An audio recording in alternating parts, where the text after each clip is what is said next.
섹션 5 분계와 정기. 1번 분계. 분계란 회계상의 거래가 발생하면 차변과 대변으로 구분하고 해당 계정 과목과 금액을 기입하는 절차를 말한다. 자, 분계의 분자가 나눌 분자고요. 계자가 낄 계자입니다. 즉 나누어서 끼워 넣는다. 자, 이런 뜻입니다. 회계 처리의 첫 번째가 여러분 분계입니다. 회계상의 거래가 맞으면 해당되는 내용을 장부에 기록하기 위해서 계정 과목 생각하고 그 다음에 거래 판료서에 따라서 그 계정 과목 쓸 차변 대변의 이치를 확인하고 그 다음에 이제 금액을 쓰게 되는데요. 자, 이를 분계라고 합니다. 분계를 잘하려면 거래 관련 계정을 파악하고 거래 판료서와 결합관계를 충분히 숙지해야 합니다. 분계는 회계 처리의 첫 절차이고 정기를 통해 장부에 옮겨 적으므로 분계 오류가 생길 경우 모든 장부에 오류가 발생하므로 분계는 매우 중요합니다. 전산세무회계 프로그램이 보편화된 현재에도 프로그램이 분계를 스스로 하지 못하므로 분계가 얼마나 중요한지 알 수 있습니다. 그럼 분계 절차 다시 한번 보겠습니다. 발생한 거래가 회계상의 거래인가를 확인합니다.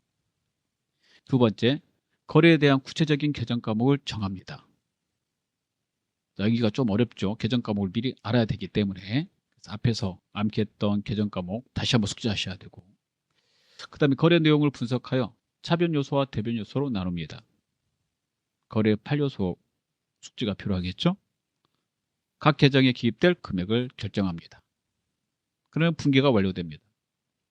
자, 이러한 분계를 위해서요, 분계장 또는 이제 전표용지를 쓰게 되는데, 세 번째에는 전표용지 잠깐 보도록 하겠습니다. 전표에는 입금전표, 출금전표, 대체전표가 있습니다.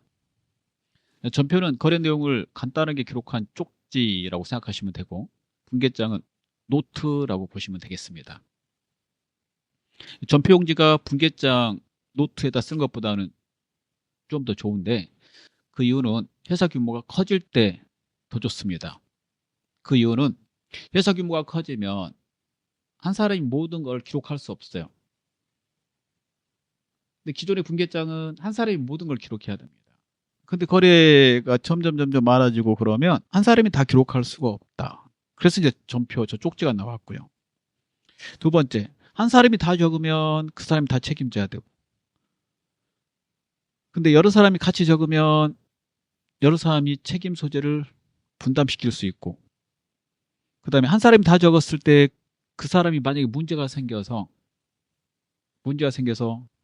회사에 안 나오거나 그러면 나누어서 적었던 것보다 훨씬 큰 문제가 발생되겠죠. 그래서 장부 조직을 관소화하고 기장 사무 분담, 그 다음에 책임 소재를 명확하게 하기 위해서 전표를 쓰게 됐습니다. 전표는 이제 현금이 들어오면 쓰는 입금 전표와 현금이 나가면 쓰는 출금 전표, 그 다음에 입금 출금이 아닐 때 쓰는 대체 전표, 세 가지가 있는데요. 이를 이제 3전표 제도라고 합니다. 그러면 거래가 발생되면 여기다 기록하는 건데요. 각 부서별로 이 전표용지를 주고 기록하라고 하면 되고, 거기에 서명하신 분들이 해당되는 내용에 대해서 책임을 지는 겁니다. 그럼 회계 담당자는 이 전표용지를 수거해서 해당되는 장부에다 옮겨 적기만 하면 되죠. 그 장부가 바로 이 장부입니다. 예. 이 계정의 형식에서 배웠던 이 장부. 이 장부가 모든 거래를 다 적었다라고 해서 총계정 운장, 줄여서 운장이라고 합니다. 그럼 여기다가 기록을 한 다음에요. 두 번째, 방금 보여줬던 그 장부에다 옮겨 적어야 되는데, 이 옮겨 적는 걸 정기라고 합니다. 분계를 하여 전표에 기록한 후 또는 분계장에 기록한 후 기록된 계정별로 별도의 장부에 다시 집게 하는데, 이 장부를 온장, 총계정 온장이라고 하고, 이 온장에 각 계정 계좌에 옮겨 적는 얘를 정기라고 합니다. 그래서 전자는 이전 연도를 말하는 거 아니에요. 옮길 전자, 기록할 기자, 즉 옮겨 적는다, 이런 뜻입니다. 정기를 꼭 해야 되는 이유는요, 전표용지에 있는 내용하고 분계장에 있는 모든 내용들은 한눈에 거래 내용을 파악할 수 없어요. 근데 정기를 해서 이 총계정오장 만들게 되면 해당 계정별로 한눈에 이렇게 파악할 수 있기 때문에 이렇게 쭉 적거든요. 한눈에 파악할 수 있기 때문에 거래 증감 내역과 거래 내역을 손쉽게 파악할 수 있습니다. 정기를 하는 순서는 다음과 같습니다. 날짜를 기입하고 전피용지나 이제 분계장에 있는 그 날짜 보고 날짜를 기입하고 그 다음에 전폐용지나 분계장에 있는 왼쪽 금액은 해당되는 계정 차변에, 오른쪽 금액은 해당 계정 대변으로 옮겨 적습니다. 그리고 해당 계정 계좌에 상대편 계정을 기입하여 추정을 가능하게 합니다. 상대편 계정이 2개 이상이면 제자라고 기입합니다. 이번에 내용은 이제 T자형 계정으로 학습할 때 하는 겁니다. T자형으로 안 할 때는 2번에 있는 내용을 쓰지 않고요. 조교란에 그 내용을 이렇게 쓰게 됩니다. 이렇게 쓴 거 보이시죠? T장으로 할 때는 이렇게 써요. 시험 볼 때 T장이 나오기 때문에 2번도 알아두셔야 되겠습니다. 일련의 절차를 보겠습니다. 거래가 발생했습니다. 상품 10,000원을 현금으로 구입했다. 그러면 일단은 분계를 해야 되겠죠. 분계장 또는 전폐용지를 꺼내서 해당되는 그 용지에다가 상품, 현금을 적게 됩니다.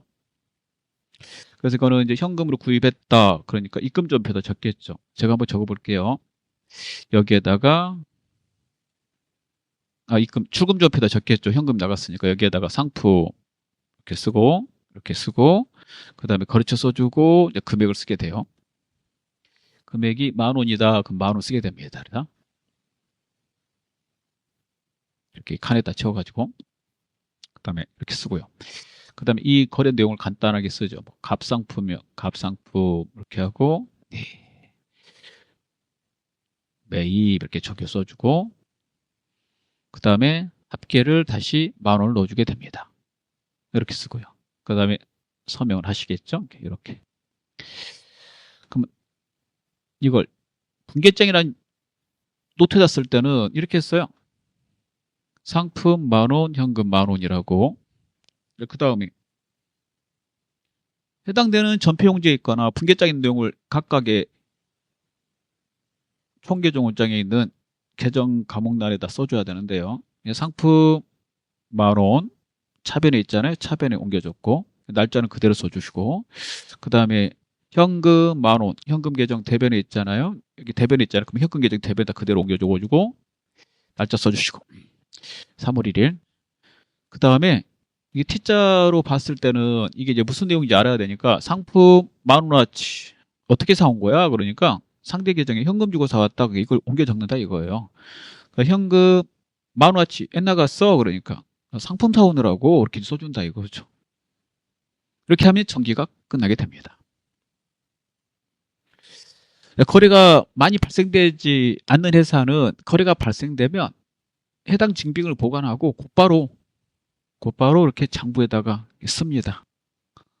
분계장이나 전표에다 쓴 다음에 이렇게 장부에다가 이렇게 옮겨 적지 않고 곧바로 장부에 써요. 거래가 많지 않으면. 근데 거래가 많아지고 그러면 일단 전폐용지 쓰는 게 좋고요. 책임 소재 따져봐야 되니까. 그 다음에 그걸 수거해서 정기를 하게 된다. 이렇게 알아두시면 되겠습니다. 자, 여기까지 하도록 하겠습니다.